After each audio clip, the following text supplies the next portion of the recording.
150 milliards de francs CFA, c'est le montant de l'opération de titrisation lancée par la Banque ouest-africaine de développement BOAD. À travers cette titrisation, la BOAD pourra lever des ressources supplémentaires sans recourir à l'endettement, améliorer la contribution du secteur financier au plan national de développement, aider à augmenter le bilan des banques locales. En Afrique du Sud, l'inflation globale de la consommation a atteint 7% en glissement annuel en février 2023 contre 6,9% en janvier 2022 selon l'Agence nationale de statistiques du pays. La guerre russo-ukrainienne, les conditions météorologiques extrêmes, les coupures d'électricité et les pillages sont les principaux maux de l'économie sud-africaine.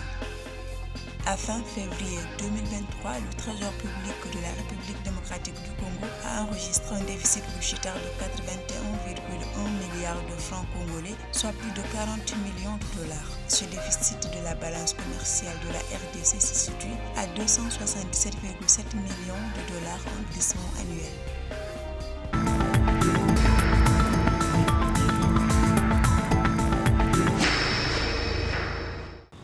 150 milliards de francs CFA, c'est le montant de l'opération de titrisation lancée par la Banque ouest-africaine de développement. Il s'agit d'un mécanisme qui lui permettrait de transformer des prêts souverains qu'elle a octroyés à ses États membres en titres négociables sur le marché financier régional.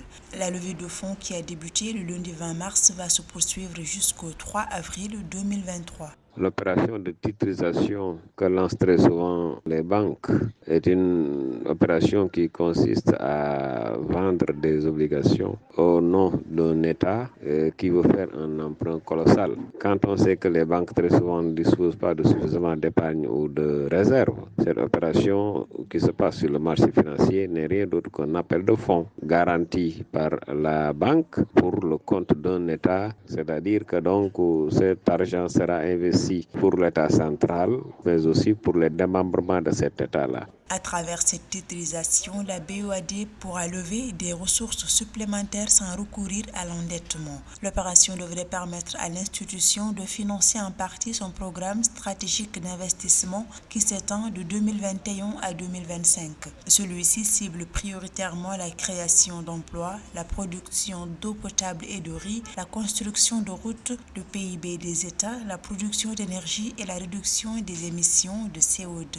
Pour les investisseurs, c'est peut-être l'avantage de la rapidité de la disposition des fonds. Parce que quand c'est énorme, il va de soi qu'une seule entité peut peiner à trouver rapidement les fonds dans un délai extrêmement court. Alors que cette opération-là permet de disposer en moins d'une semaine des fonds nécessaires et donc aucun blocage sur le programme d'investissement. Au reste, 554 milliards de francs CFA, c'est l'enveloppe nécessaire pour renforcer le capital de la BOAD dans le cadre de son opération de mobilisation d'un financement total de 5 milliards d'euros sur la période 2021-2025 pour dérouler sa feuille de route.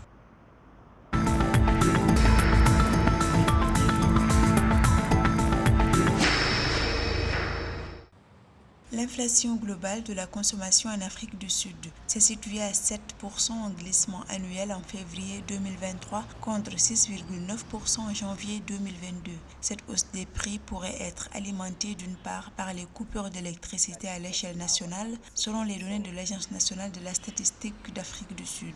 Par ailleurs, la fluctuation des prix pour les consommateurs et les entreprises a occasionné des pertes considérables sur les commerces sud-africains en 2023. Pour tenter d'enrayer la tendance, la Banque centrale d'Afrique du Sud a plusieurs fois relevé son principal taux directeur désormais à 7,25%.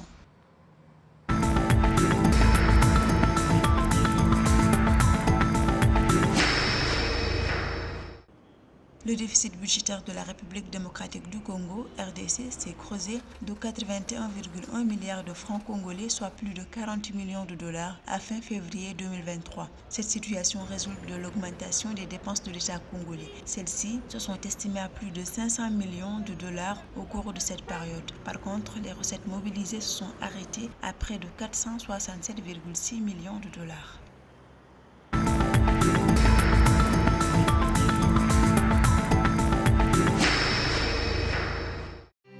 Afin de soutenir les efforts de développement vert et inclusif de l'Égypte, la Banque mondiale a approuvé un nouveau cadre de partenariat pays pour l'Égypte pour les exercices de 2023 et 2027. Ainsi, l'institution de Bretton Woods a doté le pays d'un fonds de 7 milliards de dollars. Le cadre de partenariat pays implique 1 milliard de dollars par an et environ 2 milliards de dollars pendant toute la période du programme.